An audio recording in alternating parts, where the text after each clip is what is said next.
না জানিয়ে পারছি না। জনাব তারেক রহমানের বিরুদ্ধে 111 সরকার এবং পরবর্তী আওয়ামী লীগ সরকার, পরবর্তী অর্থাৎ 111 সরকার, 111-এর অবৈধ সরকার এবং আওয়ামী লীগের অবৈধ সরকার বারবার তারেক রহমানকে দেশ থেকে তাড়িয়ে দেওয়ার জন্যে এবং দেশে যাতে ঢুকতে না পারে সে কারণে যে সকল রাজনৈতিক মামলা দিয়ে তাকে এই দীর্ঘ 17 বছর হয়রানি করা হয়েছিল, আজকের এই মামলার বিচারের মাধ্যমে ওই সকল মিথ্যা মামলার প্রহসনের বিচার আজকে এই রায়ের মাধ্যমে সমাপ্ত হলো। তার মানে বিচারিক আদালতে তারেক রহমানের নামে আর কোনো বিচারিক আদালতে আর কোনো মামলা নেই। আমি একটু করে বলি, আমাদের লার্নেড সিনিয়র সুন্দর করে উনি ফ্যাক্টসটা বলেছেন।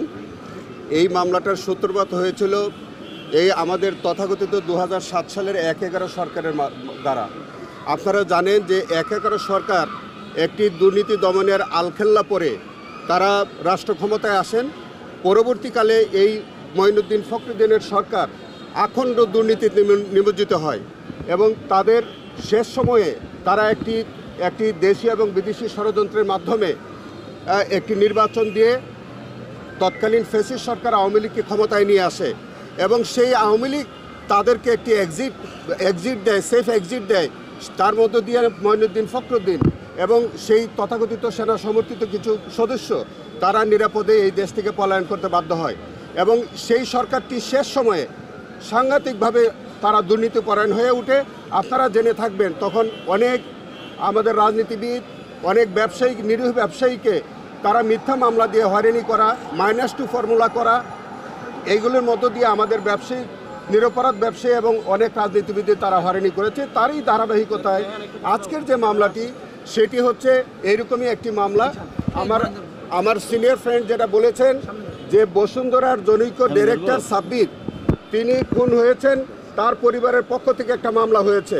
সেই মামলার মধ্যে কোনো আসামির নাম ছিল না এবং জনাব লুৎফুজ্জামান বাবর স্বরাষ্ট্রমন্ত্রী থাকা অবস্থায় বসুন্ধরা গ্রুপের জনাব শাহ আলম অথবা তার কোনো সন্তান গ্রেফতার হয় নাই। তাহলে যেখানে মামলার মধ্যে আসামির নাম নাই, যেখানে তিনি মন্ত্রী থাকা অবস্থায় কোনো আসামি গ্রেফতার হয় নাই, তো সেই মামলা থেকে কোনো আসামিকে খালাস করানোর জন্যে কোনো টাকা লেনদেন হবে, এটা তো একটা অবান্তর প্রশ্ন।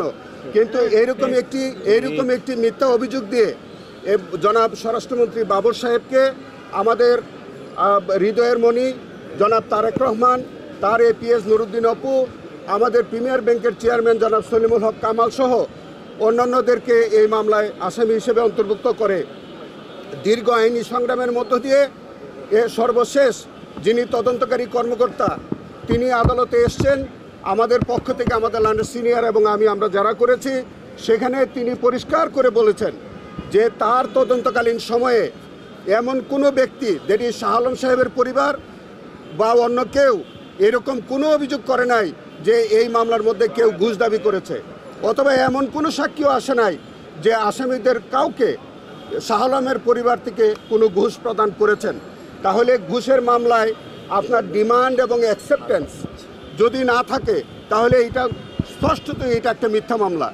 এরকম একটি মামলায় ভাটি বাংলার অগ্নিপুরুষ জনাব লুৎফুজ্জামান বাবর, যিনি একজন সফল স্বরাষ্ট্রমন্ত্রী ছিলেন, যার নেতৃত্বে বাংলাদেশে উল্লেখযোগ্যভাবে আমরা বলতে পারি যে সন্ত্রাস নির্মূলের ক্ষেত্রে যে স্বরাষ্ট্রমন্ত্রী লুৎফুজ্জামান বাবরের একটা অবিস্মরণীয় ভূমিকা ছিল এবং তিনি দুর্নীতি এবং শাসনের জন্য তিনি অগ্রণী ভূমিকা পালন করেছিলেন। তার সেই কারণে রাজনৈতিকভাবে তাকে হেয় প্রতিপন্ন করার জন্য, তার এলাকায় তাকে মেলাইন করার জন্য এবং আমাদের একই সাথে জনাব তারেক রহমান সহ বিএনপিকে মেলাইন করার জন্য এই মিথ্যা মামলাটির অবতরণ করা হয়। পরবর্তীকালে এই মামলার মধ্যে যে সাক্ষী প্রমাণে কোনো এই পর্যন্ত তৎকালীন ফ্যাসিস্ট সরকার আমলে এবং বর্তমান সময়ে কোনো সাক্ষী এই আসামিদের বিরুদ্ধে কোনো সাক্ষ্য প্রদান করেন নাই, যার মধ্য দিয়ে যে ক্ষতিটা আমাদের আসামিদের হয়েছে, তাদের সম্মান, তাদের অর্থনৈতিক ক্ষতি এবং যে সময় যেটি হয়েছে, আপনারা জেনে থাকবেন আমাদের অ্যান্টি কারাপশন কমিশন অ্যাক্টের 28C ধারায় পরিষ্কার করে বলেছে কেউ যদি কোনো মিথ্যা মামলার অভিযোগ আনয়ন করেন, কেউ যদি কোনো মিথ্যা ইনফরমেশন দেন তাহলে তার কিন্তু শাস্তির বিধান আছে। আমাদের টর্ট আইনে যদি এরকম কোনো মিথ্যা মামলা হয় তাহলে তার প্রতিকার হিসেবে তার বিরুদ্ধে উপযুক্ত সিভিল রেমেডি হিসেবে ক্ষতিপূরণ আদায়ের ব্যবস্থা আছে। আজকে বাংলাদেশের ইতিহাসে কলঙ্কজনক যতগুলো মামলা হয়েছে তার একটি মামলা রায় হয়েছে আজকে। আপনারা ইতিমধ্যে শুনেছেন কী ধরনের হয়রানিমূলক মামলা, মিথ্যা মামলা, ষড়যন্ত্রমূলক মামলা হয়। আজকের এই মামলাটি ছিল তারই একটি অংশ এবং ধারাবাহিক বিষয়।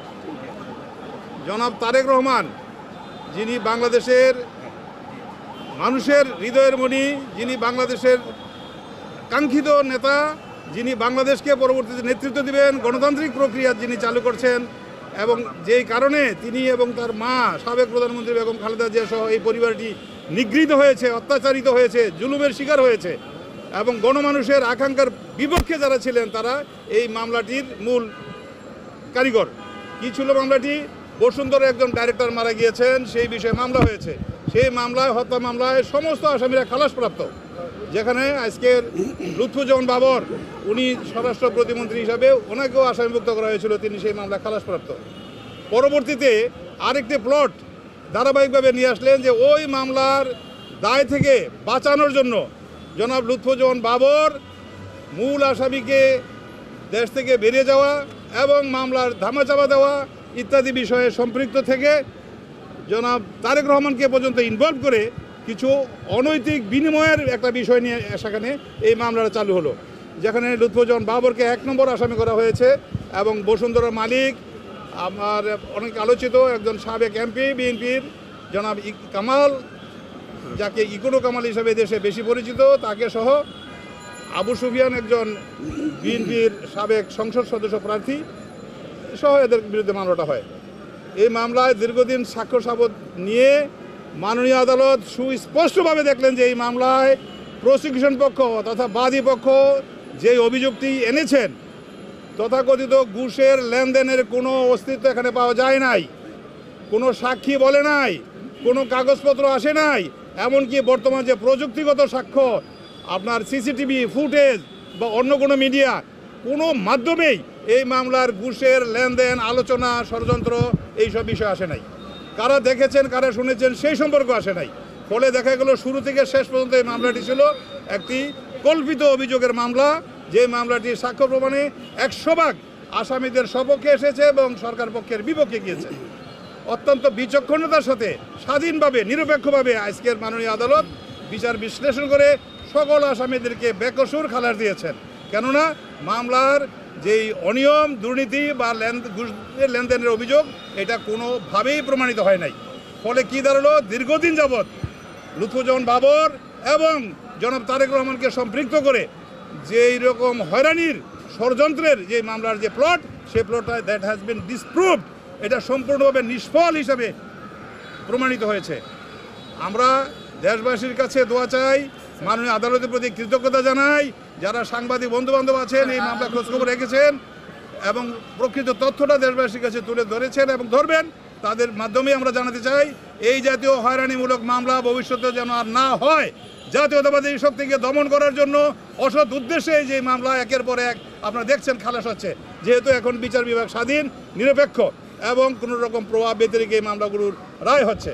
তারেক রহমানের আজকের এই মামলা রায়ের মাধ্যমে আমার জানা মতে ওনার বিরুদ্ধে আর বড় কোনো মামলা নাই। এখন তিনি ইভেন দেশে ফেরত আসার জন্য অপেক্ষায় আছেন, দেশবাসী তাকে গ্রহণ করার অপেক্ষা আছেন, সেই অবস্থাটা এখন অনেকটা ফ্রি হয়ে গেল। লুৎফুজ্জামান বাবরেরও আমার জানা মতে মামলা নাই, একটা অস্ত্র মামলা ছিল, সেটাও গতকাল খালাস হয়ে গেছে। লুৎফুজ্জামান বাবর নির্বাচন করতে বা এই দেশে চলাফেরা করতে আর কোনো ধরনের বাধা প্রতিবন্ধকতা আইনগত নাই। এই মামলায় সাক্ষ্য প্রমাণে এবং সেখানে দেখানো হয়েছিল এই তারেক রহমান সাহেবকে আনার জন্য তার যে পলিটিক্যাল সেক্রেটারি ছিল নুরুদ্দিন আহমেদ অপু, তাকে এই মামলায় অন্যায়ভাবে সম্পৃক্ত করেছিল, এই জন্যই যে ওকে সম্পৃক্ত করলে তারেক রহমান সাহেবকে সম্পৃক্ত করা যাবে। আমার এই বক্তব্যগুলো ছিল প্রসিকিউশনের এবং তারা আদালতে 15 জন সাক্ষী দিয়েছে, তারা কেউই জনাব তারেক রহমান সম্পর্কে একটা শব্দ বলে নাই এবং যেই কথা এজাহার এবং চার্জশিটে মামলার আইও, বাদী এবং তদন্তকারী কর্মকর্তা উল্লেখ করেছিলেন, আজকের রায়ের মাধ্যমে এটা প্রমাণিত হলো যে এই মামলাটা ভুয়া মামলা ছিল। বিজ্ঞ আদালতও রায় তাই সেই কথাই বললেন। আমি রায় বলছি 1 মিনিট, তবে তার আগে আমি আল্লাহর কাছে শুকরিয়া আদায় করি। জি, আমি আল্লাহর কাছে শুকরিয়া আদায় করি যে জনাব তারেক রহমান এই মামলা থেকে যেই ষড়যন্ত্র করে তাকে মামলা জোর করে তার ইচ্ছার বিরুদ্ধে দেশ থেকে বার করে দিয়েছিলেন, তিনি সেই মামলা থেকে আজকে তিনি মুক্তি পেলেন। ওনাকে খালাস দেওয়া হয়েছে, বেকসুর খালাস। জি, যারা যে 8 জন আসামি, জনাব বাবর তাকেও খালাস দিয়েছে, জনাব নুরুদ্দিন আহমেদ অপু তাকে খালাস দিয়েছে, এবং অন্যান্য আইনজীবী অন্য আসামি যারা ছিলেন তারা। এটা ওই হত্যা মামলাকে কেন্দ্র করে ঘুষ লেনদেনের মামলা ছিল। এটা জনাব তারেক রহমানকে অন্যায়ভাবে ওই 11 সরকার ফাঁসানোর জন্যই এই মামলায় যেভাবে আমি বর্ণনা করলাম সেইভাবে তৈরি করেছিল। তো আজকের অর্থাৎ রায়টা হলো এই, আমি আপনাকে বলছি, বিজ্ঞ আদালত তার রায় এইভাবে আদেশ দিয়েছেন। আর বিজ্ঞ আদালত বলেছেন যে তার আদালতে দুদক 15 জন সাক্ষী উপস্থাপন করেছেন। আমি 15 জন সাক্ষীর বক্তব্য বিচার বিশ্লেষণ করে দেখলাম যে এই মামলাটি মিজারাবল্লি ফেল করেছে দুদক প্রমাণ করতে। সেই কারণে তিনি বলেছেন জনাব তারেক রহমান, জনাব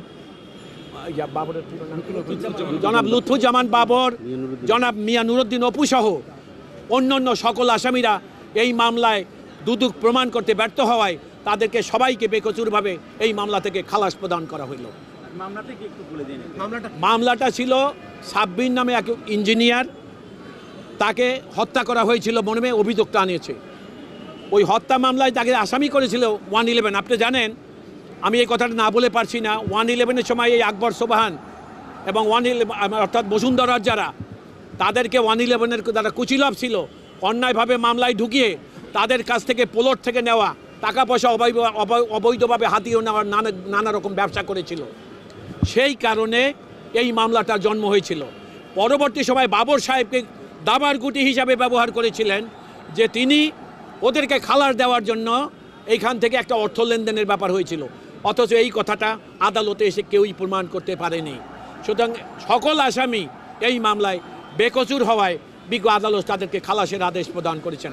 আপনাদের সবাইকে ধন্যবাদ। একটু জানতে চাই, জি, এই যে মামলাটি কেন করা হয়েছিল? দুদক কোন উদ্দেশ্য নিয়ে মামলাটি করেছিল? সংক্ষেপে। দুদকের উদ্দেশ্য ছিল যে যদি এই রকম একটা মামলা না করা হয় তাহলে জনাব তারেক রহমানকে দেশ থেকে বার করা যাবে না। বাবর সাহেবকে ব্যবহার করেছিলেন যে বাবর সাহেবের মাধ্যমেই মামলাটা তৈরি করবে এবং সেখানে অন্যায়ভাবে জনাব তারেক রহমানকে সম্পৃক্ত করবে। অর্থাৎ উদ্দেশ্য ছিল তারা জনাব তারেক রহমানকে তার ইচ্ছার বিরুদ্ধে যে দৌড় করে দেশ থেকে বার করে দিয়েছিলেন, এই প্লট তৈরি করার জন্যই অন্যায়ভাবে এই মামলায় জনাব তারেক রহমান, বাবর এবং নুরুদ্দিন অপুকে সম্পৃক্ত করেছিল। স্যার, আজকে আদালতে বিচারক এবং আপনাদের মধ্যে সর্বশেষ কথা কি হয়েছে? বিচারক কোনো পর্যবেক্ষণ দিয়েছে? বিচারক তার রায়ের পর্যবেক্ষণ আছে। আদেশের পর্যবেক্ষণ হলেই যে hopelessly the prosecution Dudak has miserably fail to prove the case. সেই কারণে আসামিরা সবাই বেকসুর, এইটাই ছিল আদালতে, সবাই বেকসুর, এবং সেই কারণে সবাইকে এই মামলার দায় থেকে সম্মানজনকভাবে খালাস প্রদান করা হলো।